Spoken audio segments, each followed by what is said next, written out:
کیا کہ جب آپ پوری جو ویلیو چین ہے اس کی شوگر کی، کسان سے لے کر اور صارف تک جو خریدار ہے وہاں تک، اس میں جتنے بھی لوگ انوالو رہے ہیں اس چیز کو، ان غلط کاموں کو فیسیلیٹیٹ کرنے کے لیے، ان کے خلاف ایکشن ہوگا. یہ بھی کوشش کی جائے گی کہ وہ پیسہ ان سے واپس لیا جائے، اور ساتھ ہی ساتھ میں اس پوری ویلیو چین کو، یعنی جو گنے کی خریداری ہوتی ہے وہاں سے لے کر اور مل سے جب نکلتی ہے اس تک ہر سسٹم کو شفاف بنایا جائے، اور تاکہ جب اب چینی کی پیداوار مکمل ہو اور جب وہ عوام تک پہنچے تو ظاہر ہے کہ جب یہ ساری چیزوں پہ ایک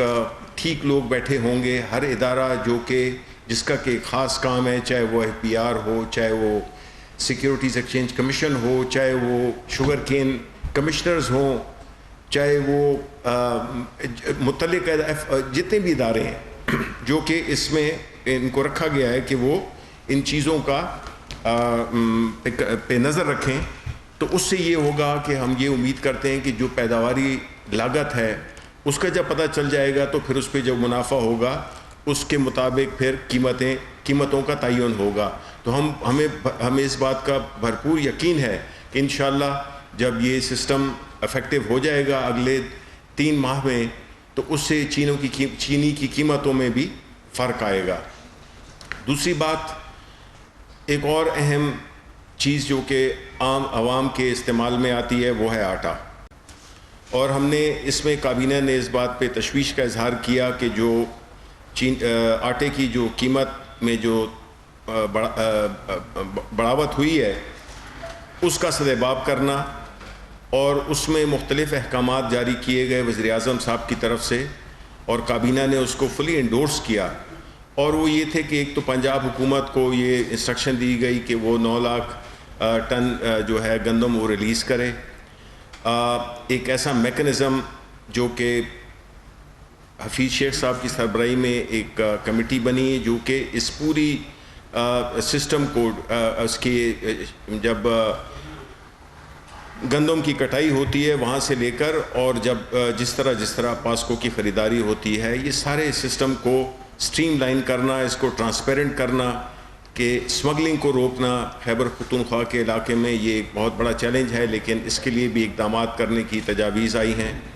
اور ہماری کوشش یہی ہوگی کہ ہم جو آٹا ہے جو کہ ہر آدمی پاکستان کا ہر شہری کو استعمال کرتا ہے، تو اس میں جو ڈیمانڈ سپلائی ہے اس کا بھی وزیر اعظم صاحب نے کہا کہ اس کو بھی بڑے سائنٹیفک بنیادوں پہ اس کا تعین کیا جائے کہ ہماری ضرورت کیا ہے، ہماری پیداوار کتنی ہے، اور جو کمی بیشی ہو جو کہ اس وقت تقریباً 27 ملین ٹن جو ہے تو وہ ہماری ریکوائرمنٹ ہے، اور 25 کے قریب اس وقت تک ہمارے سٹوریج میں ہے. جو باقی جو فرق ہے اس کے لیے یہ بھی اس چیز کو بھی کا سجیسٹ کیا گیا کہ یہ امپورٹرز کو الاؤ کیا جائے بغیر کسی لمٹ کے کہ وہ امپورٹ کر سکیں گندم کو، تاکہ شارٹیج کا یا قیمتوں کی بڑھاوٹ کا سوال پیدا نہ ہو. یہ دوسری ایک اہم چیز تھی. اس کے بعد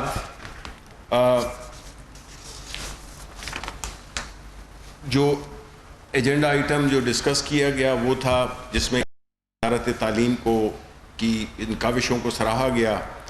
کہ جو مدرسوں کے لیے اور ایک یکساں نصاب کے لیے جو نظام مرتب کیا ہے اس کی اپریسیشن ہوئی کہ اس کا مقصد یہی ہے کہ ہم مدرسوں میں اور یکساں تعلیم کا نظام لانے سے یہ ہوگا کہ کوئی 3 قسم کے لوگ نہیں پیدا ہوں گے اس معاشرے میں، بلکہ سب کو ایک ہی ایک لیول پلینگ فیلڈ ملے گی کہ جب وہ عملی زندگی میں جاتے ہیں تو وہ ان کو کوئی ڈس ایڈوانٹیج نہ ہو، جو کہ پہلے سے اردو میڈیم، انگلش میڈیم، اس قسم کی چیزیں آپ کو پتہ ہے کہ ہمارے ملک میں ہوتی ہیں، جس نے کہ معاشرے کو تقسیم کر رکھا ہے اور ایک معاشرے کے کافی بڑے حصے کو محروم بھی رکھا ہوا ہے ان اپرچونٹیز سے، ان مواقعوں سے جو کہ زندگی میں وہ حاصل کرنا چاہتے ہیں. اس کے بعد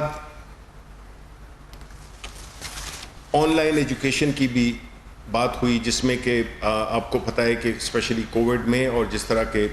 حالات جا رہے ہیں تو ٹیکنالوجی کا فائدہ اٹھاتے ہوئے آن لائن ٹیچنگ اور آن لائن کلاسز کو انکریج کیا جائے، اور اس سلسلے میں حکومت کافی اقدامات بھی کر رہی ہے، اور خاص طور پہ پرائم منسٹر صاحب نے بلوچستان کے کانٹیکس میں، کیونکہ بلوچستان میں کئی ایسی جگہیں ہیں جس میں کہ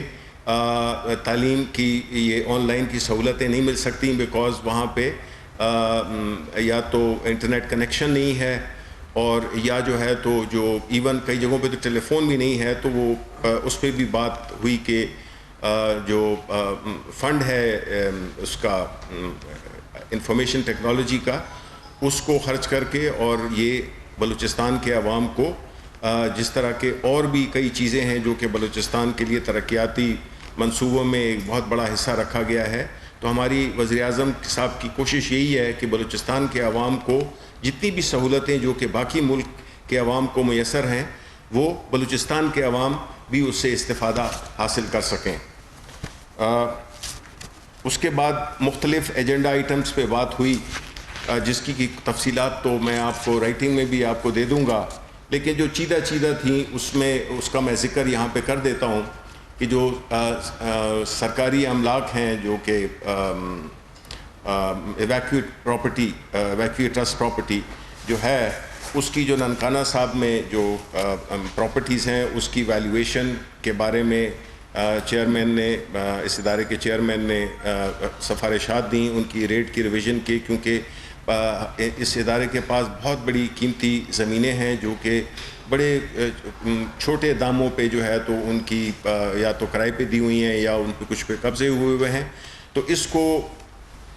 میکسیمائز کرنے کے لیے اس ادارے کے پیداوار کو، آمدن کو بڑھانے کے لیے جو ہے تو ایک انسٹرکشنز دی پرائم منسٹر صاحب نے، جس میں کہ پورا جو ریکارڈ ہے اس کو بھی ڈیجیٹائز کرنا، اس کا ایک پورا ایک ایسا طریقہ کار بنانا جس سے کہ ہم ان جائیدادوں کو، ان املاک کو بہترین اور بہتر اس کے لیے استعمال کر سکیں اس کے جو انکم کے لحاظ سے۔ پھر جو ایک اور اہم بات تھی جو میں سمجھتا ہوں کہ وہ کابینہ نے اپروول دیا اسلام آباد میں ایک ٹیچنگ ہاسپٹل کے لیے بھی، جو کہ اس کا ایکٹ بھی منظور کر لیا گیا، اور ہم یہ امید کرتے ہیں کہ یہ جو ہاسپٹل ہے وہ نئے خطوط پر بنے گا، جس میں کہ جو ہیلتھ سیکٹر ہے، جو کہ آپ کو پتہ ہے کہ خاص طور پہ ابھی کورونا کے سچویشن میں ہم نے یہ دیکھا ہے کہ کس طرح کا ہمارا جو صحت کا انفراسٹرکچر ہے وہ کتنا کمزور تھا، اور اس پہ کبھی توجہ نہیں دی گئی، اور اب جو پرائم منسٹر صاحب ہیں ان کی پہلی پریورٹی یہی ہے کہ جو ہیلتھ کا نظام ہے اس کو ہم نے ہر طرح سے ٹھیک کرنا ہے۔ اور اس کے علاوہ جو مختلف جو موضوعات پہ ڈسکشن کی گئی، ان میں سے ظاہر ہے کہ جو کورونا ہے، کورونا وائرس میں جو اس وقت ہماری حکمت عملی ہے، جو اس وقت ہماری سچویشن ہے، اس پہ ظاہر ہے کہ کافی تفصیلاً بات ہوئی،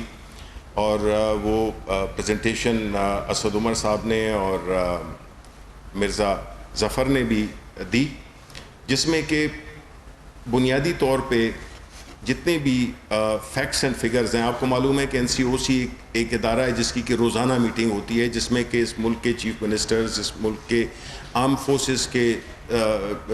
سینئرز، اس میں پولیٹیشنز، اس میں ٹیکنوکریٹس جو کہ اس فیلڈ کو جانتے ہیں، پورے فیکٹس اینڈ فگرز کا وہ کرتے ہیں، پورے ملک سے ڈیٹا اٹھاتے ہیں، اور اس ڈیٹا کی بنیاد پہ پھر اپنی جو بھی حکمت عملی ہے اس کو ترتیب دیتے ہیں۔ تو آپ کو معلوم ہے، یہ بڑا ضروری ہے آپ کو یہاں پہ بتانا کہ جب کورونا شروع ہوا اس وقت ہم کہاں تھے اور آج کہاں پہ ہیں۔ یہ اس لیے ضروری ہے بیکاز بہت باتیں ہوتی ہیں کہ جی ہم نے پتہ نہیں ہمارے یہ کنٹرول میں ہے یا نہیں ہے، یا ہم نے کیا کیا، اپوزیشن مختلف قسم کی کنفیوژن پھیلاتی رہتی ہے، تو میں آپ کو بتاتا چلوں کہ جب کرونا وائرس شروع ہوا تھا تو اس وقت ہمارے ملک میں جو ٹیسٹنگ لیبارٹریز تھیں وہ صرف 2 تھیں. اب اللہ تعالیٰ کے فضل سے، اور یہ